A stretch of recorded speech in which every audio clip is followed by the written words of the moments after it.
Welcome to the Inside Track on Real Estate with the Dekker Team, and I'm Yetta Dekker. I'm Ken Dekker. Still Ken hasn't Dekker. changed, unless if you've watched a previous show or one that's coming up, I'm not even sure. Sometimes I call him Kenneth Carl, which means he's in trouble. So if you want to call and ask for Kenneth Carl, that means you really need him to get to work fast. Yes. Right? Yes. It works. And so today we're going to talk about how has the real estate industry changed. So we had one of our prospective clients ask us, I've owned my home since 1993, and so therefore I haven't sold or bought any real estate of any kind in that length of time. That's 21 years. I know it is. And what is different for me today than it was in 1993? You're older. I am older, and I'm still in the business, and you Yes. were around the industry already, as were our kids already. And I'm older. And you're I have older, and more so gray are they. hair, and you don't have any. I know. It's not fair. It's awesome. And I have more hair than you, too. But anyway, so we're going to talk about what has shifted, because it really does impact you in terms of what you need to do today, what expectations you might have today, and just understanding it will take out some of that potential, I'll use the word fear, that there can be around selling a home, because it's a big deal. Mm-hmm. It's a big deal to make a move. Moving is up there in the top 5 stressors in life. Yes. And often it's accompanied with an additional one of the top 5 stressors. And so therefore it is a very challenging time. So we thought we'd do a show on just answering those things so that you can watch it, listen to it 3, 4, 5, 6 times if you'd like, and therefore it's not as intimidating to go through the process. Mm-hmm. So one of the major changes is competition. Yes. There is way more competition. There's way more houses out there. Yeah. Relative to the number that are selling. Mm-hmm.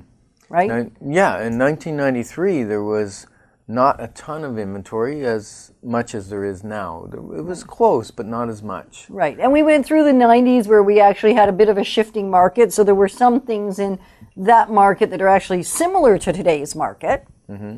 94 is when we started to see prices drop a little bit. Yeah, 94, 95, 96, somewhere in there. And then the market stayed relatively competitive right until really 2000. And then things really let loose. Mm-hmm. Right. And so what has shifted, though, is the sheer quantity of homes on the market. And when I'm talking competition, it's not just the number of houses. Right. It's the quality of houses. Or the condition of the house. Yeah. Right. Because the quality isn't really superior, the actual structure. Because a lot of them are the same homes. That's true. The finish. Fit, finish, and decor. The expectations has gone through the roof. Absolutely. And so there's a beauty contest that exists today that did not exist in 1993. And you know one of the reasons that is, Yetta? Why is that, Ken? Well, it's because in the early 90s, we were still using what we called the MLS book. Yeah, the multiple listing services book. And we weren't even supposed to give those to clients. No. We only got our one copy. One per month, and then we were supposed to decide for you which homes you were going to look at. Mm-hmm. And what we got to use to decide as to whether we're going to look at the home or not was a thumbnail, not much bigger than a thumbnail, maybe a little bit bigger, but it was little. Black and white photo of the exterior front of the house. Mm-hmm. That was little bit of description of on the house and a few room sizes and that sort of thing. It was a little block ad, really, is what it was. How many were on a page? 8 or 12 on one 8.5 by 11 page. And the print was little. I couldn't read it today. I'm really happy that we now get the computer and the market, to look at. What's interesting is today, people want to know about a house when it comes up for sale within minutes of it coming on the market. In those days, people were clamoring to get a book which was already 30 days out of date. And we would give those away so clients could actually look through them. We weren't supposed to. And when we were doing our comparative analysis, we'd be photocopying pieces out of that book, out of old books. We had the sold book and an active book. Yeah. Which was wild. It was wild. And that was what 1993 looked like. And then every day there would come up a list of new properties that had come on the market. But there was no photos. There was just an itemized listing. And so in that market, we had to go and see all of the competition. We physically would get in our cars and we would drive around, and in the market area that we worked extensively, we would look at all the homes that had just been launched into the market. That would be a very green process, wouldn't it? No, all that exhaust. It wasn't. And many of us, we would carpool together. So there might be 4 or 5 of us, sometimes 6 or 7 in a van, going door to door, looking at the properties in a geographic area. And it would take about 1 day of our week to go and do that. Yeah, today we just get on the internet, find the house that, or the houses that would match kind of the buyer's criteria, email them out to them. They're going to look at full color pictures, full video. Often. We do full video. Not everybody does. The market hasn't quite caught up with that across the board yet, but there is some video. And then they're probably going to go on something like Google Maps and look at the streetscape so they can see the neighboring houses and what the front looks like. They're going to go above it so they can see the aerial view. Aerial view so that they can see if there's industrial plaza behind it or school behind it or just vacant land or whatever. They might go on to the City of Ottawa e-maps and look at the zoning and what's the zoning around it. So the buyers today are so well informed before they go look at a property. So what's happening is buyers today are looking at far fewer homes before they make a decision, and I mean physically going to view them. Because if they go out and we show 5, 6 homes to a buyer, or to yourself if you're using the Dekker Team. Working with. Yes. That's a better word. It's so much. I don't like to be used. Do you like to be used? No. But if you're working with the Dekker Team, we're going to do that consultation. Make sure we're only sending you the properties that match your criteria. And then you're going to look at pictures and all these things and decide, these are the 3 or 4 that really might suit my family. We go out and look at them, and we're going to make a decision. Usually. Yeah, because we don't have a sense that, we missed some. We got to go see some more. Because you've probably seen hundreds on the internet before you go look at those 4 or 5. Right. So one of the big shifts in the market for the seller that experienced this back in 1993 is that they would have expected more people to come through their house before actually making a decision. And today, if we have 7 folks through your home and we're not receiving an offer, I'm wondering why. There's something wrong. There's something that's not making sense because it takes very few, anywhere from 5 to 9, really. Sometimes it can be 1. And we already get the offer and have the property sold. It only takes 1 person to buy a house. It only takes 1. And because they're able to scrutinize so much information in advance of going in, it changes the whole experience of actually going in. Right? Yeah, and now, because of all that information the buyers are getting, the quality of photographs have to be superior. We used to just send the real estate board out and they would take a front shot and that was the only photo. And then as the years went by, we bought digital equipment and we would hire somebody. But the whole idea of full color, beautiful, professional photography has been really in the last 10, 12 years. So now what happens, because all of that's out there on the internet, the preparation of the home before we start to take photos, the painting, the preparing, moving the furniture, the maintenance, all that stuff has to be done in advance. Some people say, do I have to wash my floor? I go, no, usually the photo's not going to show up a little bit of dirt on your floor as long as it's just a little bit. Do that after our pictures while we're getting all the marketing ready. Yeah, you can be doing those fine clean details. The thorough clean can be done after because it won't show up in the pictures, generally speaking. Yeah, it has to be pretty dirty. Yeah. So that's one of the big shifts. Agents not previewing property is another significant shift. Occasionally, we might get one request to preview a property every 90 days, maybe. Whereas usually it used to be, town. and that used to be every day almost you'd get requests for an agent to come and preview a property because they needed to see it to make a determination as to whether it might suit the client. Yeah, before they put it on the showing Right, list. because the agent was doing all of the selecting. Now, we still today will guide our buyer. There was just a few weeks ago, I had a buyer that was deciding on a particular area and really felt during our consult that this is where she wanted to be. And in listening to what she was wanting to accomplish, I said, I've got another suggestion. So let's stay with what you're thinking, and now let's add this particular neighborhood and this particular property, because I knew what was in the marketplace. And as it turns out, the one that I chose to add was actually the one that best suited her. And we did look at all the options. So still having a realtor that understands the market and what's in different neighborhoods is vital. That has not changed, except your ability to give a lot of concrete input in the process has changed a lot. And that's changed the entire experience for the seller. Yeah, and with all this extra information out there, we've actually sold a few homes in the past couple of years where the buyer wasn't even in the province. Or the country, one of them. Several.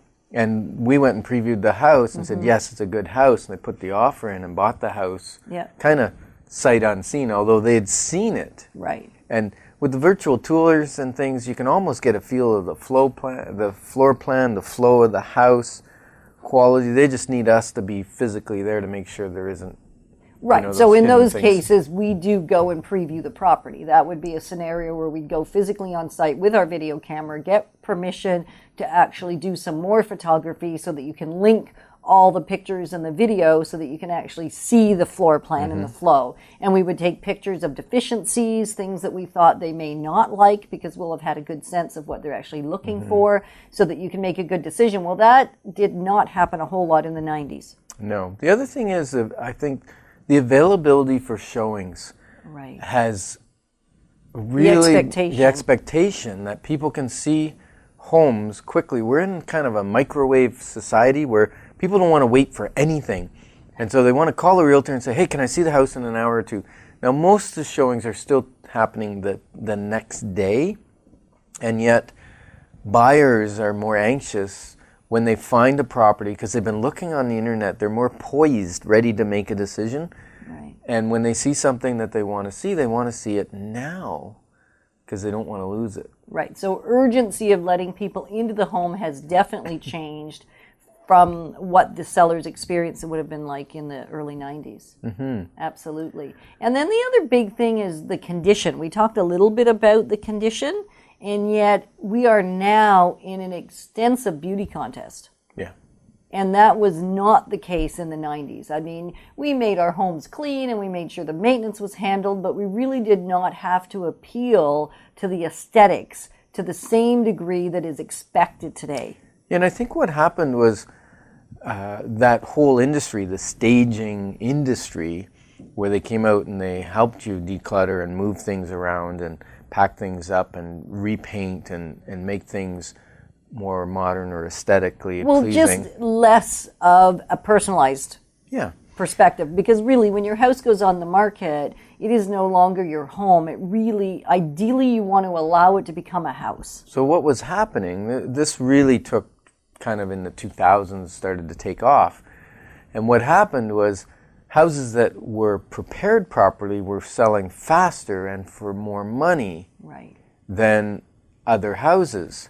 And now what's happened is it's almost become an industry standard so that houses that don't do it sell for less money and may not sell at all because they're left so far behind in the amount of preparation that people are doing for houses. Now, price will always make up for lack of condition or lack of location or all of that. So you don't have to do anything to get your home sold. It's just there is a trend and a shift from what would have taken place in 1993 of the value in doing so. Yeah. If you're just joining us on the Inside Track on Real Estate right now, we are talking about the changes that have taken place over the last 20 years. What should a seller, what should a buyer expect if they haven't been in the real estate market in those couple of decades? Yeah. And so if you have specific questions around that, we do have an amazing guidebook actually that we give all of our clients unless they moved recently and they're saying, please don't give me one because I know as much as you almost do about the whole industry. However, we do have a personalized product that we've created for our clients, which tells you all of the things that we're referring to today, as to what to expect from the process, whether you should be home for building inspections. I mean, back in the 90s, it was just beginning the whole home inspection process. It was just really beginning. I mean, I know my first inspection that I did back in 89, I didn't know that I ought to be there for the inspection. Nobody knew. I mean, it was just one of those things. And now today, the agent will go, as well as the buyer and or a representative if they're not able to be present, as well as potentially some contractors come to give quotes, as well as maybe a few family members come. You may have 2, 3, 4, 5 inspections at the same time, and we would ask the seller not to be home. Back then, the seller, it could be pretty much a party. The seller would sometimes stay home because nobody really knew what to expect from the process. And the seller really doesn't want to listen to an inspector nitpick their house apart. Right. Because a lot of times it's just little panicky things. Panicky, that's my word, and I'm sticking with it. Okay, all right. That really, doesn't really change the value of the house. Right. But they're there to find something. Right, and so they're going to find what they can, and so for a seller, it's not that enjoyable an experience. Now, what we will do in that scenario is we will have access to be able to reach the seller if there are questions that come up. So we have a great dialogue with the other agent because they generally don't want the seller's agent present for the inspection either. They would like to have, the buyer would like to have their representative present, and that's okay, generally speaking, and yet we're available by phone so that if there is something that's larger or more significant than expected, we can go over, or we can have a phone conversation, or we can call our seller and ask some more questions to create a good representation of what's really happening in the house. Right. So that's shifted as well, because often the seller was still there, and we couldn't reach them because there was no cell phones, and so they would have been out at the store waiting for the inspection to get over if they did go out, and so there was no way to ask questions. No. And now there is. So that's another shift in the market. Interesting you keep using that word shift, because another part of this person's question was, I've heard that the market is shifting. What does that mean to me?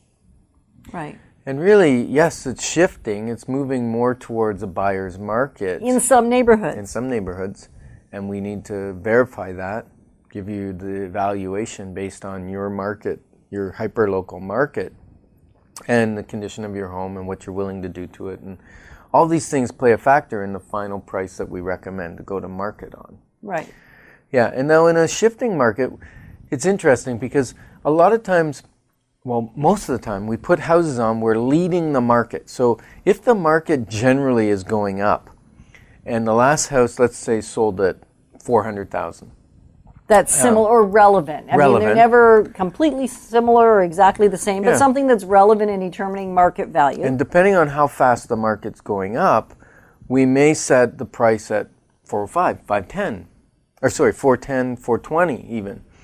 Because what's happening is the market goes up, it will catch the price of our house, and it will sell somewhere in that, just before that or just after that price that we placed on it. That it intersects. Now the problem is if the market's going down, if it's or steady, and we price above what the last one sold at, what happens is the market can drop out from behind you, and then you go 30 days, 60 days, and you go, no offers, we're not selling our house, now we need to adjust. So you bring your price down, but the market's fallen below that.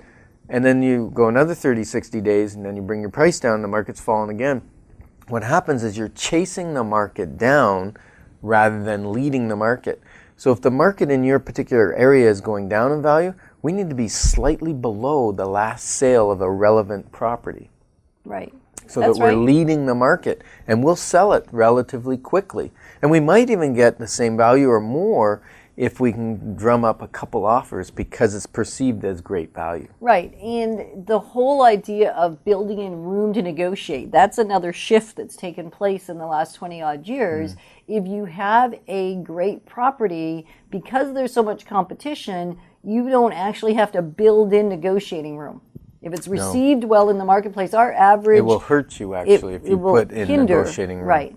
So our average asking to selling ratio on the Dekker team is 99.5%.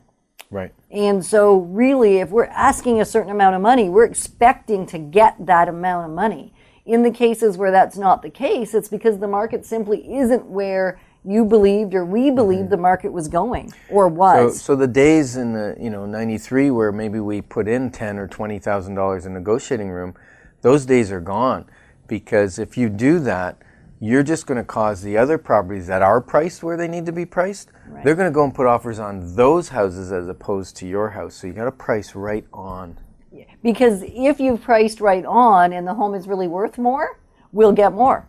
Yeah. Right? So if we believe we've priced on, but it really ends up being below on, then we'll sell the home for more than we're asking. So, and that happens frequently enough, which is great, because if it is perceived as value, more than one person wants it. And because of the internet marketing and the extensive marketing that we now do with photography and videography and Kijiji and Used Ottawa and all the social media sites, as well as our websites, as well as the MLS websites, all that's out there, it is being put in front of thousands of potential buyers.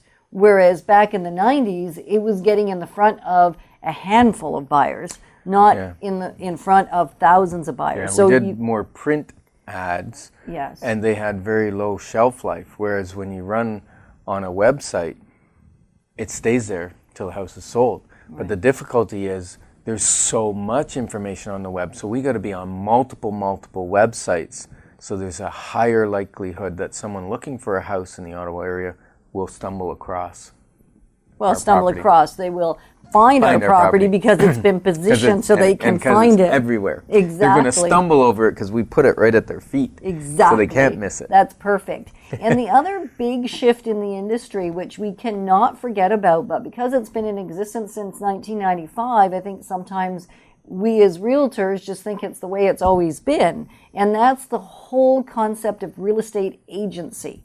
Yeah, buyers are being represented. Right, whereas in 1993, except in the odds commercial scenario, but really in residential real estate in the province of Ontario, the only provision was for the seller to be represented by all realtors. Mm-hmm. And it was through something called sub-agency. So if I was working for Keller Williams Solid Rock Realty, which didn't exist in the 90s, so that's another shift too.